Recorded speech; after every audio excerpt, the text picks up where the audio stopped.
Laser sights are an essential firearms training tool, clearly correcting and improving the two most important shooting fundamentals, aiming and trigger control. Crimson Trace, making laser sights standard equipment. Learn more at crimsontrace.com.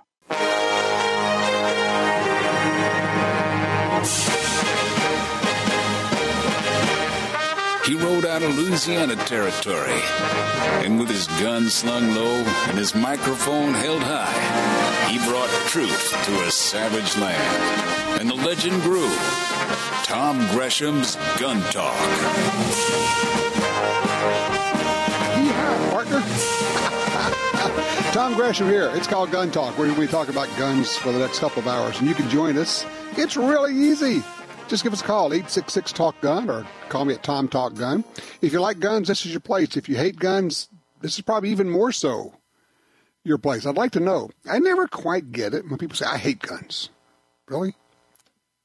I hate guns. Why? Explain it to me. I don't get it. I mean, truly, I'm not being facetious. I just don't get it. How do you hate an inanimate object?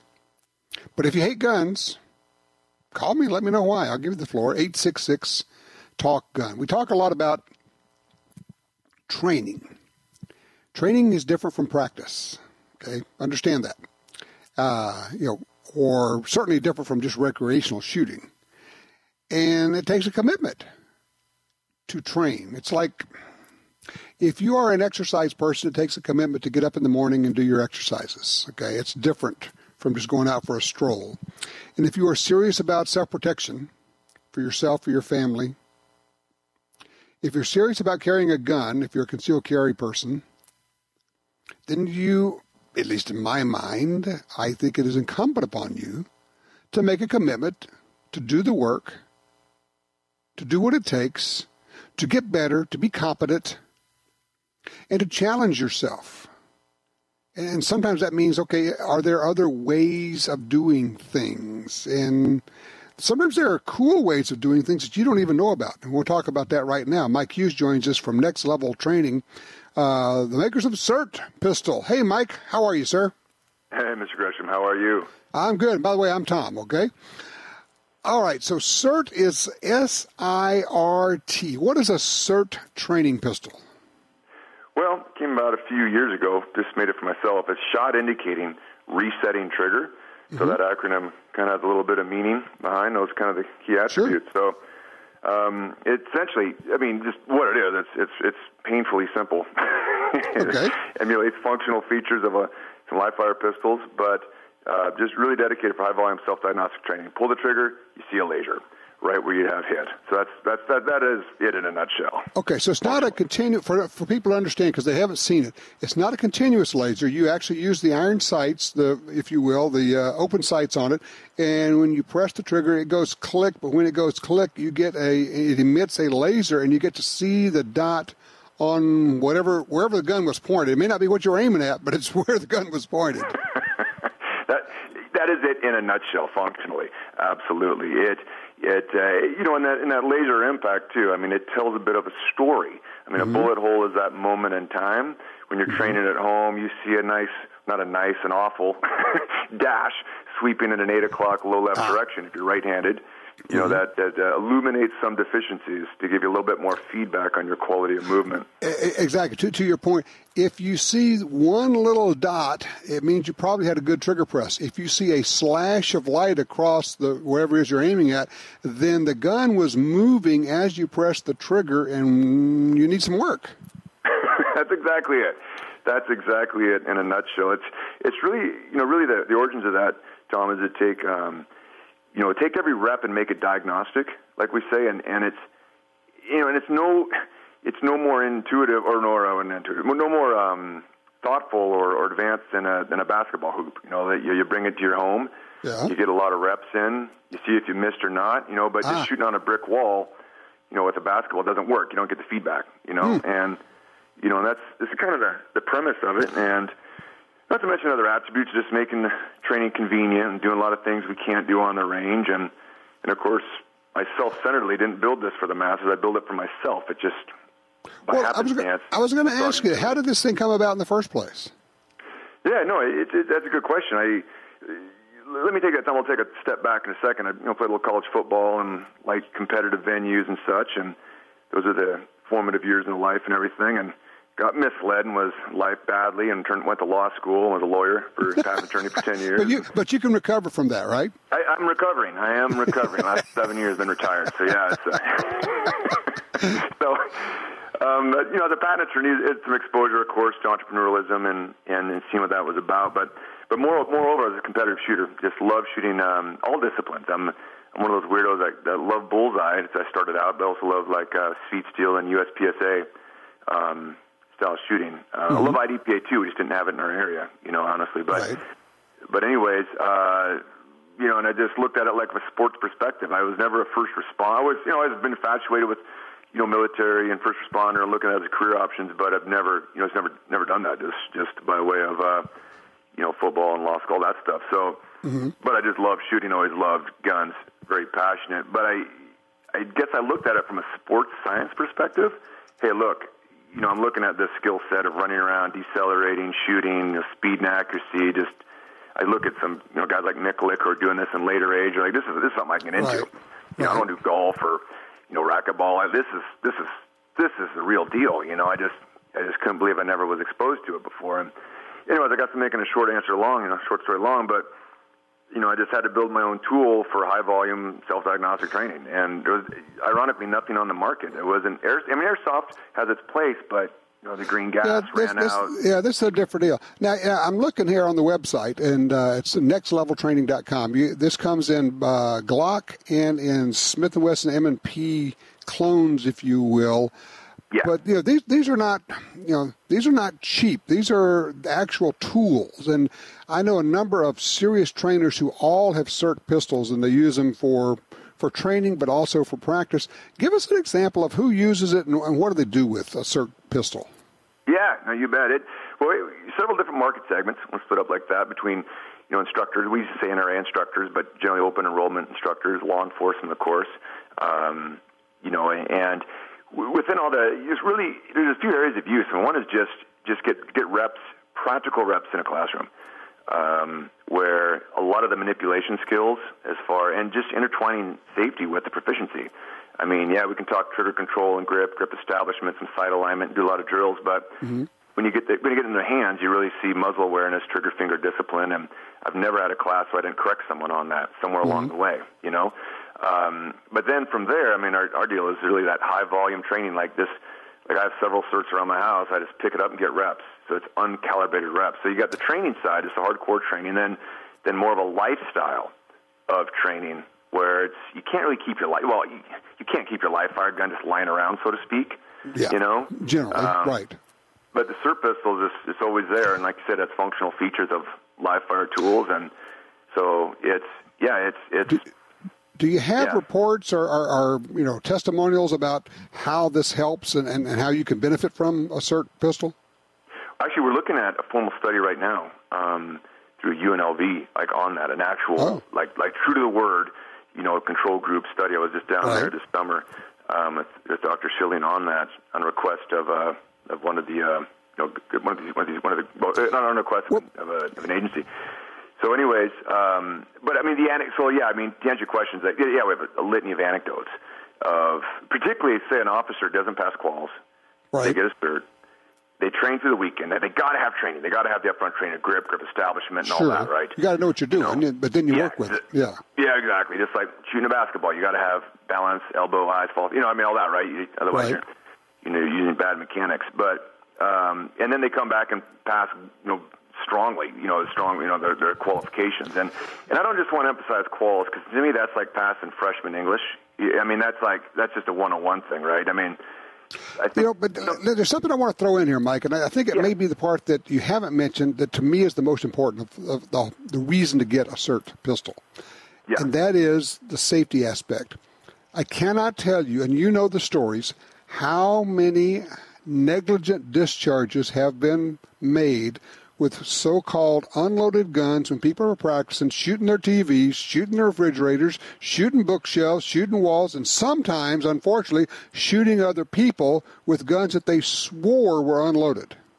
Yeah, well, exactly. And even with a SIRT, I'll throw this on there to stack on that safety protocol.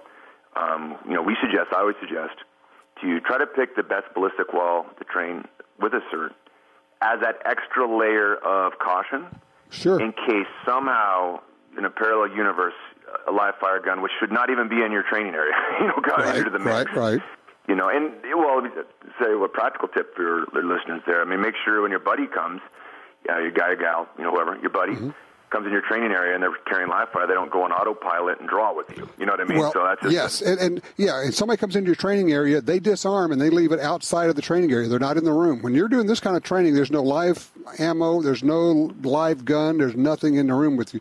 I'm going to have to scoot, but tell people, the cost on SIRT pistols, as I said, they're not cheap, but they're actual tools, they're not toys. I'm looking at the website, like $239 up to $439, right?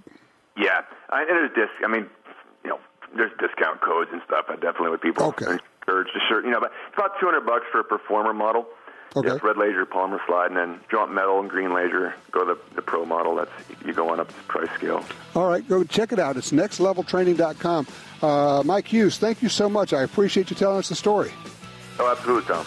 All right, you take care. When we come back, let's talk about some people don't believe you should have guns. We're going to talk to one of them. We'll be right back.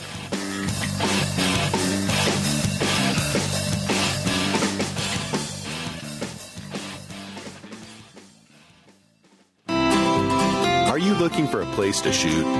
The National Shooting Sports Foundation has a great website called wheretoshoot.org. It's the largest database of shooting ranges on the internet. It's also a great resource for shooters where you can find video tips, printable targets, and a lot more. Find it online at wheretoshoot.org. And while you're there, download their free iPhone app. That's wheretoshoot.org.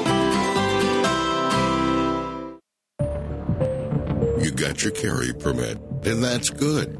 But you could use more training. Get the DVDs, which have what you need.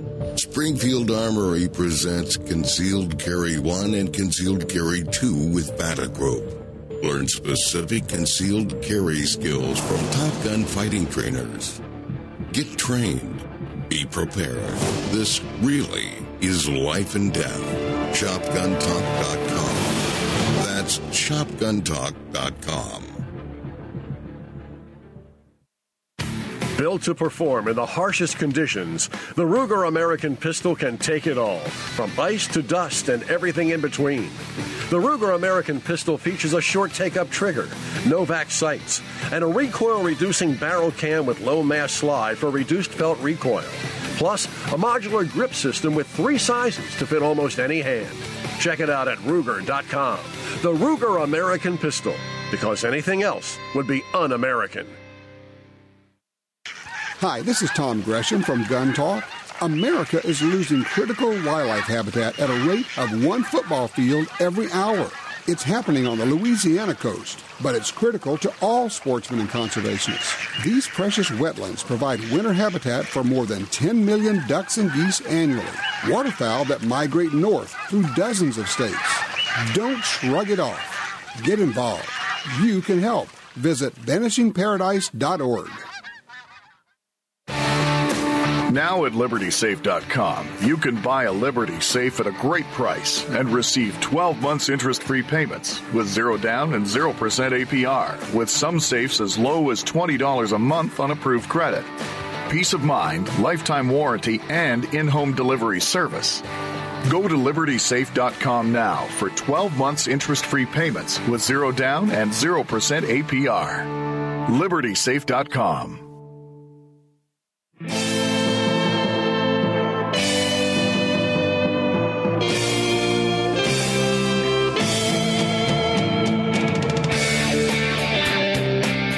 All right, back with you. 866-TALK-GUN is the magic number here. I'm Tom Gresham. The show is Gun Talk. I always invite folks who, I'm serious. I say, look, if you don't agree with me about guns, call me. Let's have the conversation. Javi has done exactly that out of San Antonio on line 1. Hey, Javi, I appreciate you being there. Thank you so much for calling. Yeah, hey, how's it going? Good. Hey, so I was calling not to like throw any kind of bad shade on your show or anything. Mm-hmm. Definitely love guns. So I'm from South Texas, so I grew up dove hunting, shooting deer, so I definitely love guns. Okay. I think my biggest thing is I don't agree with everybody walking around with a gun or having a concealed carry. I've been with a lot of my friends who go out and shoot or go hunt deer, and I don't think they would be able to save my life. So it's just kind of scary that everybody has a gun and wants to protect me, I guess, if someone else has a gun. I'm curious. Yeah. Okay, so obviously you're a gun guy. You've grown up with guns. You shoot guns. You understand guns. Yes, so sir. that helps, because sometimes we talk with people, they don't even know what we're talking about. So this helps a lot, okay? Now, the folks that you're saying that you hang out with, you're not sure is it that you're not sure you would feel comfortable with them carrying a gun? Not so much them. It's just, like when you can go on Groupon right now and go buy a $20 concealed hand carry class, so you'll get your license, and it just seems like anybody can do that. So it's just a little scary, have the nun carrying a gun that wants to save my life. Have you? Well, I don't want to save your life. I don't care about you. I'm sorry. I carry a gun to save me and my family. I don't carry a gun to save you. Oh, okay. Well, why would I want to save you when you won't save you? True. Yeah. So, I don't know anybody who carries a gun to save you. Including the police. The police don't carry a gun to save you. Wow. The police carry a gun to save themselves. There's nobody carrying a gun to save you. Do you understand that, right? No, I didn't understand that. A lot of people say they carry a gun so they can protect everybody, so they can protect themselves and everybody. That's not. Have you ever taken a concealed carry class? I have not, no. Do you know what's taught in a concealed carry class? No, I've just been told. What have you been told? That it's not very hard. I mean, it's pretty easy. They tell you how to pull the hammer back, pull the trigger, how to aim, but nothing. I've heard they don't tell you anything like there's no kind of scenarios if there's any kind of chaos or any kind of even controlled chaos. So that's what's kind of scary. I'm going to make a suggestion to you, because I don't know who you've talked to, because honestly, I don't think you've talked to anybody who's actually has the permit, because what you get with the class is hours and hours of instruction on the law, and when you can shoot, and when you can shoot, and what you have to do, and what you can't do, and how to avoid situations. I'm amazed that you think that they just teach you to shoot. Actually, they don't teach you to shoot at all, is the reality of it. A concealed carry class does almost no marksmanship training whatsoever. That makes me feel safer. And here's the problem. You have a very strong opinion based on absolutely no information at all. Mm-hmm. Okay. How does that make you feel? I'm pretty sure I got good information. I mean, I live here in the state of Texas. I believe. I work at a location with 60 employees, and I'm pretty sure 40 of them carry guns. They all have their license. Mm-hmm. I've talked to multiple of them. And, I mean, that's the only information I have. I haven't personally gone to get my license. Okay, well, may I suggest, you're a gun guy. You got the background. You don't have – the thing is, you can take the class without deciding to carry a gun. You may find it interesting to go take the class and say, oh, now I understand what people are talking about. And look, I understand there are people who say, well, I carry a gun so I can save you. Yeah, there's a little bit of that out there. But the reality is most of us carry guns so we can save ourselves and our family. And if something goes down, I'm going to grab my family and I'm going to leave. And if you're in there, I'm going to leave your sorry rear end in there. And I'm sorry because you weren't smart enough to bring a gun to take care of yourself. Awesome. Well, that's what I was curious to know. I just wanted to know your thought on it. And that was you made it pretty clear for me. All right. Well, look, I keep asking questions and trying to get some more information. I assure you, you have a little bit skewed take on this. the more you study on it, the more you will say, oh, okay, I get that now. And look, it's not for everybody. I understand that. Some people look at it and go, I'm not going to carry. I would never carry it. That's cool. Don't have to. Not your deal. Fine. But don't expect anybody, including the police, to come help you. That's not their duty. Now, I want you to understand one thing, and this is fact. You can take this to the bank. The police are not legally they're not required to help you. If you're getting beaten up and stabbed right next to a police officer, he or she is not required legally to come help you. I don't know if you know that, but there have been many court cases that have ruled the police have no legal obligation to help anyone, to protect anyone. And so, in the end, as always, you're always on your own. I wish you luck with it. I appreciate you calling. And, you know, it adds to the conversation. Thank you very much. Line 4, Franco's with us out of Iowa. Hello, Franco. New gun. What's going on here? Oh, I kind of fell into a heck of a deal. A young man that I know in my town desperately needed some money. His grandfather recently passed away, and he said he had a Mossberg International Silver Reserve in 410. It's an over and under. Huh. And it wasn't anywhere near the next gun on my list. And I said, to be honest with you, and I looked it up, the Silver Reserve 2 is like $650. Yeah. And this is the first one. 2006 is this particular one. And I just said, it's not even worth $200 if you were selling it for $200. And he's like, okay, I appreciate it. And about 45 minutes later, he texted me, would you take 100? I'm like, oh my. At a certain point, you go, I can't afford not to buy this gun. Oh, man. And then I know he needed some cash. I don't know if he had car problems or what, but I said, if you got the box and the manual, I'll give you another $20. And he did. And I feel it's beautiful. It's made in Turkey for Mossberg. Right. And it's got all that ornate stuff on it, but I feel kind of guilty, but I don't think I'm going to tell him about Drury's guns. Probably a good plan. I tell you what, I want you to do. Take that gun out. If you're going to shoot it, right? You're not just going to put it on the shelf, right? Oh, no, sir. All right, take it out and shoot it and give us a range report, because I want to know how that thing shoots. If folks can look it up, Mossberg International Silver Reserve over and unders. Pretty nice looking pistol, or rather shotguns. Franco, thank you so much. I appreciate that. Hey, when we come back, you probably have heard the story about a little bit about Defense Distributed, Cody Wilson, the whole deal there. We're going to get to the news, the update, what's going on with that whole deal from the folks that know what they're talking about. 866-TALK-GUN. I'm Tom Gresham. This is Gun Talk.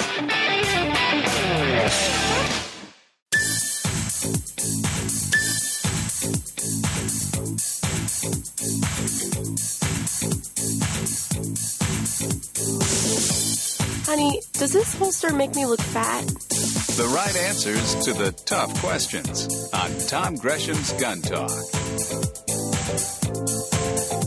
All right, back with you, 866-TALK-GUN. I'm Tom Gresham. The show is called Gun Talk. By the way, if you want to follow me, just go over to Twitter.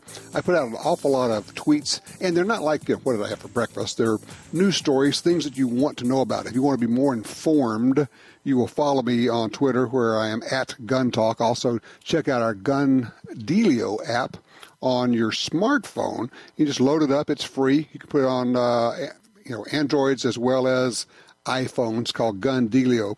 By the way, we're also giving away guns. Go to guntalk.com/win. You can always check out the giveaway of the month. Let's see. We have some Ruger winners I have to announce. Eugene in Ohio won the EC9S. Craig in Michigan got the Security 9. Richard in Texas got the Precision Rimfire. Craig in Pennsylvania got the PC Carbine. We're going to be getting emails out to you from Gun Talk. We'll be sending those out Monday. A lot of things going on all over the place. A lot of news, as you know. And one of the news items, and we've talked about that here, is the whole story of 3D files for printing guns. It made the media go nuts. It made the gun ban industry go nuts. It was about publishing files. And, of course, there were news stories, was it last week? Yeah, last week, about Cody Wilson getting himself, the head of this effort, getting himself into some personal problems, some legal problems. And people were wondering, well, what's going to happen to the movement? What's going to happen to Defense Distributed? Well, we're really happy to be able to bring in the information on that right now. Paloma Heindorff joins us right now from Defense Distributed. Hey, Paloma, how are you? Hi, how's it going? Thanks for having me on. Very well. Yeah, we met at the Gun Rights Conference, GRPC, I guess a year or two ago, I believe it was. I think it was it last year or the year before? Yeah, I can't remember. One of those two, though. I know, it all blurs after a while. So, right. But yeah, you were giving a talk there. So Defense Distributed is the Defense Distributed and Ghost Gunner, two different efforts, but you've been associated with Defense Distributed for how long now? I've been with Defense Distributed for 3 years, and in that working a lot on Ghost Gunner, but on other projects as well, but Ghost Gunner was the primary project I worked on. Okay. And you had a press conference on Tuesday in Austin announcing that you are now the director of Defense Distributed, and I gather that Cody Wilson is no longer with the company. Am I getting that right? That's correct. Cody resigned on Friday evening before that last week, and then the board of directors voted me in. It was kind of a unanimous decision, including everyone in the company. Really, it was thought that I was the best. I did suggest that we could look elsewhere, but the guys were pretty insistent. So. No, they turned around and said, no, you got this one. It's you. You've been director of operations for 3 years anyway, so why not, right? Right. And as Cody was, he did a lot of media. He had a lot of things to do. So actually, in terms of the day-to-day running of the company, I was already doing a lot of that. So it's a sensible shift. And, the team all know me well, obviously. We're a big family. One of the things I kept getting questions from people, I said, well, is the effort going to continue? And I think inherent in that is the whole, what is the effort question, which is, this is really not, I don't know, I'm trying to figure out how to put, it's not so much a getting guns out the door as it is an activism program. Is that fair? Yeah, I think that's right, and that's why we have quite a diverse range of people working for the company, including myself, obviously. The Defense Distributed, began as an activist organization wanting to share these files that every American has the right to have access to, and we have the right to publish publicly. And following a threat from the State Department, we then entered into this long legal battle. And we thought that we'd seen sort of light at the end of the tunnel there in July when we got a settlement from the State Department, on the advice of the Department of Justice, who had said, you need to settle with these guys because otherwise you'll be infringing free speech. You'll be sort of abridging the First Amendment.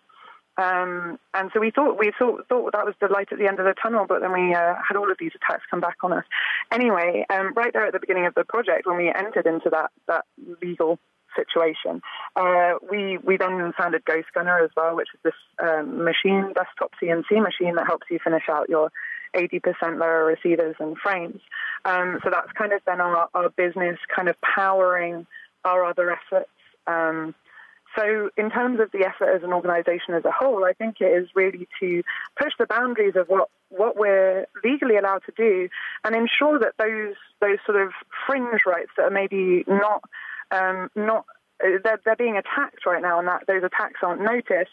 We're kind of seeing ourselves as the people to notice those, push back against them, and ensure that the government can't kind of threaten someone into behaving as they want to, particularly not when rights are at stake. Well, and that's really what was going on. But for those who haven't quite grasped the whole thing, the whole 3D printing file thing, at its core, is Defense Distributed said, we are going to put files on the internet. We're going to publish.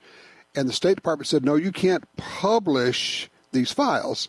And then there's this roundabout thing that went on for several years, and then finally the State Department came back. The Justice Department said, you're going to lose this one because this is a restraint of First Amendment. So they came back and said to Defense Distributed, okay, we're going to settle with you. And then just as that's happening, you had a number of state attorneys general. They didn't sue Defense Distributed. They sued the Trump administration to say, no, you can't enter into this licensing arrangement. And what was interesting to me, just from being on the outside looking in, is that the government the federal government's telling the attorneys general, back off. This is our area. You're talking about foreign policy here, and you have no say in this. So that's kind of where it sits at the moment, isn't it? Kind of. It's been broad right now. We've got a few different situations going on in different states. Some are now on hold. We got that news this week. But I mean, it's a cut and dry case, really. They really don't have a leg to stand on. The way that I see it, anyway, personally, is that the object here is not to present a legal argument. The aim of our opponents is not to present a legal argument, not to present a legal case, but simply to run us out of resources, to sort of disable us from being able to fight. Well, okay. Well, that goes along with what they've done in the past when they were trying to sue the gun makers out of existence. They said, look, the gun makers can't handle 100 lawsuits. They financially can't do it. So we'll use government dollars to basically destroy them. And that's what you think is going on here. I speak personally. I believe that to be somewhat the case. I mean, from a legal perspective, there really isn't a leg to stand on. So how are you doing? I mean, the obvious question is, do you have the financial resources to fight this? So we did a big fundraiser recently, which went pretty well. Obviously, it's moving along. I imagine that we'll probably need to do another fundraiser at some point just to keep those going. But I mean, we've been fighting this battle for a long time, and a lot of the profits from the company, most of them, in fact, just went straight into that. So we've kind of been footing the bill along with obviously the great partnership with Second Amendment Foundation. We've been footing that bill, but we want to we'll need to ask for help in the future. I'd imagine if they keep on attacking us like this. Sure. Defense Distributed, by the way, if you want to look it up, is defdist.org. Real quickly, I don't have a lot of time, Paloma. Ghost Gunner. It's basically a CNC machine you could have at your home, a CNC mill that you can use to make 80% receivers and frames. Is that right? Yeah, that's right. It's a miniature mill about the size of sort of a desktop printer, a bit heavier. It's made of steel, but you just pop it in. You can we have the cut code sold with it to sell to the 308, the AR-15, and the 1911, and we're working on a cut code for the Polymer 80 that we still plan on releasing this year. And yeah, you can just pop it in your garage, or even we've had some on kitchen tables, living rooms, and finish out your 80%, finish them off automatically with the code. We've had lots of people do their first, finish out their first builds and stuff like that with the machine. Okay, that's ghostgunner.net. Just for anybody who's having a conniption fit about this, it is perfectly legal to make your own gun at home without a serial number. That has been legal since about 1776 in this country. So just wanted to make sure we get that out there. Paloma, thank you so much for giving us the update on Defense Distributed, what's going on there. So the company is carrying on. It's going to continue. Absolutely, 100%. All right, very good. Yeah. Again, thank you and good luck with it. Thank you very much, Tim, for having me on. I appreciate it. Absolutely. All right, 866-TALK-GUN. We'll be right back with more gun talk.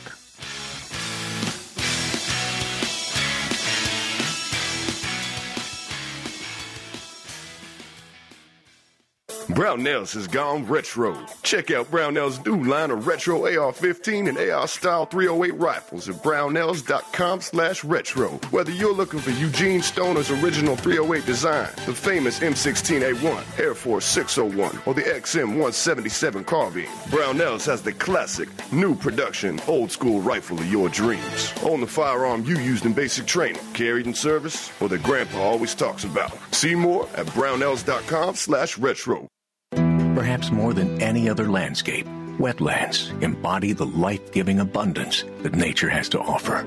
And perhaps more than any other organization, Ducks Unlimited is working to ensure that our continent's wetlands not only survive, but thrive for generations well beyond this one. The time is now to band together. The time is now to rescue our wetlands. When someone leaves you their gun collection, you may want a few, but what do you do with the rest? How do you sell them? Who do you call? Well, I call Johnny Dury at Dury's Guns. Whether you're selling one gun or 500, they'll tell you what it's worth and write you a check. Simple, quick, easy, fair. I trust Dury's Guns. Give them a call. DurysGuns.com. Crimson Trace announces the revolutionary Link, the world's first wireless laser and white light system. Combining a green laser at 300 lumen light with instinctive activation for AR-type modern sporting rifles. Link offers wireless control of the laser and light from the ergonomic replacement grip, eliminating the need to reach for the rifle's forend. Link. Smart, simple, secure. Available now. Visit crimsontrace.com to find a dealer near you.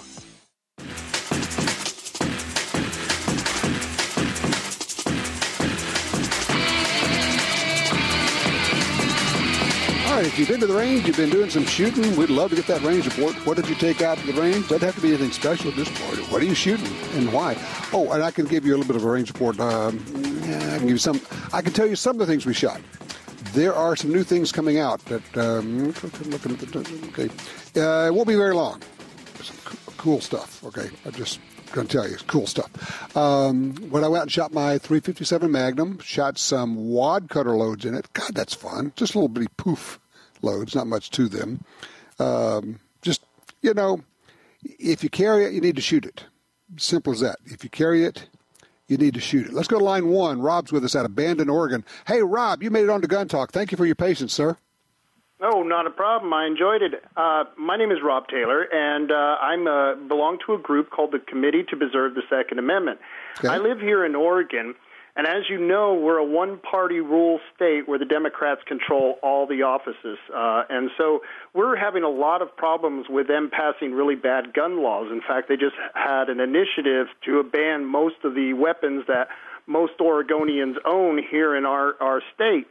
And so we've decided, our committee, I have several members who are very active politically, to start a local initiative which would help start turning these counties, local counties, into what we call Second Amendment sanctuaries, so that people who are law-abiding citizens and who are gun owners will not have to worry as much about so many of the laws that they are passing at the state level, because we are passing laws on the county level which will instruct our county government not to enforce any of these state or federal laws that violate our Second Amendment, and then the sheriff can prioritize those laws.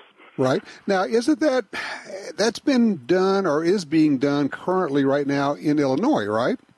Yeah, in fact, I believe 1/3 of the counties there have already became a Second Amendment sanctuary. Okay, so what does that, from a practical standpoint, mean? If the state passes a law and they say this is state law, can a county say, okay, that's great, that's state law, but we're going to ignore it? I thought state law superseded county law.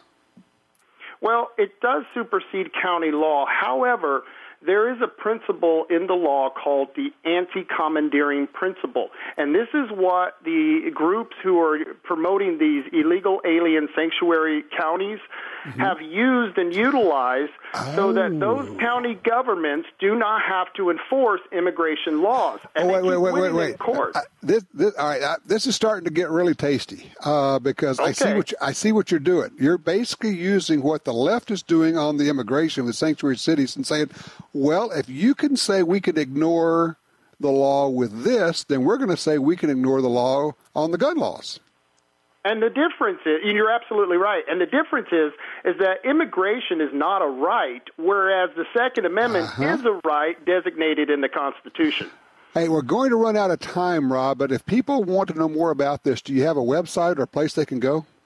Yes, it's called the sanctuaryordinance.com, SanctuaryOrdinance.com, all one word. SanctuaryOrdinance.com. Fascinating. It was started I think it started in Illinois. Now it's over in Oregon, basically in places where they have these super majorities, and I could see it happening in California as well, where the legislature is completely out of control and doesn't listen to the people. The people say, well, you know what, we're going to take control at least on a local level and see what we can do there.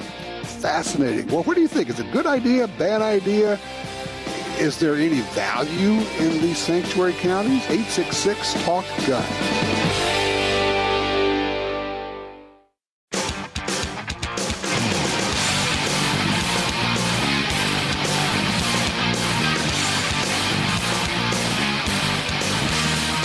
Hey, just a reminder to listeners in Washington State, Initiative 1639 is on the ballot. It must be defeated. If you have relatives, family, friends in Washington State, be sure that they understand that they're probably seeing a lot of ads about that now, and probably most of them are just total lies. 1639 would make even your squirrel rifle, semi-automatic squirrel rifle, a quote-unquote assault weapon. It has a whole lot of other really horrible features to it. And look, here's the reality. It's going to be very difficult to defeat that. It's hard to fight millions of dollars in ad dollars of ad buys when we don't have the money. We just don't have the money. But we can share the information, and that's where you come in. If you're in Washington State, tell everybody you know. Tell them what's really going on. Tell them to ignore these ads that they're seeing and actually do the research. Find out what it's about. Actually get the bill and read it themselves. It's Initiative 1639. All right.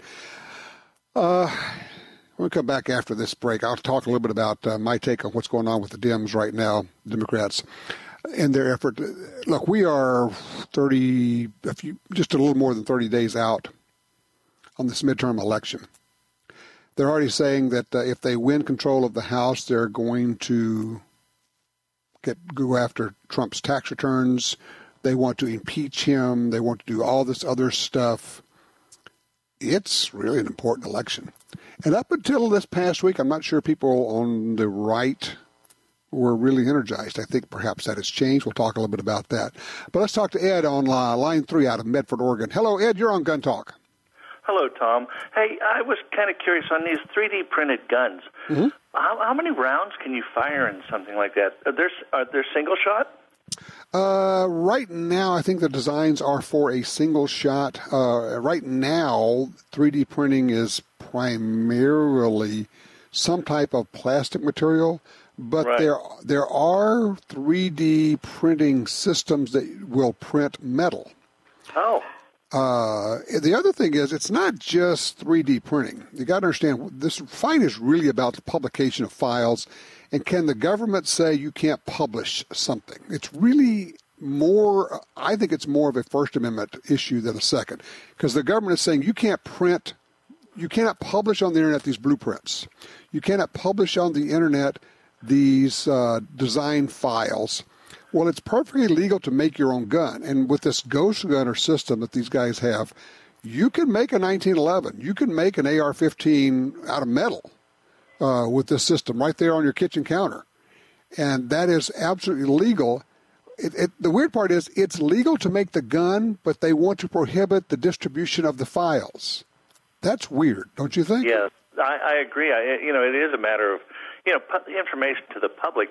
But haven't we had basically, the old zip guns that they made back in the 50s? Yeah. I mean, you take a piece of 3/4-inch pipe and put a 12-gauge shotgun shell in it. Yep. But, people have been making guns, or there are people, I know people who own a lathe, in the basement, a milling machine, a lathe, and you can sit there and make an absolutely honest-to-God, real, very fine firearm with that. That's legal as well. Yeah, and what about machine guns? Is it legal to make a machine gun? It is if you were to license it and get the approval of the government, which is going to be another challenge. But that's, the thing is, making it at home, you can't sell them. Exactly. You'd have to get the permission. I don't think you're going to get the approval to make but you could get the approval to make it. You couldn't sell it. You're exactly right. So you could do that. And that's the other thing, is you can make your own guns at home, but you can't make them at home and sell them. But it's perfectly legal to make your own firearms, and has been for almost 300, however long the country's been around. That's how long it's been legal. Simple as that. But people don't get that. Hey, what was your take on the hearings? I mean, seriously, let's go there, because there's a really big factor for the Second Amendment and gun rights in all of that. 866-TALK-GUN. I'll give you my take when we come back.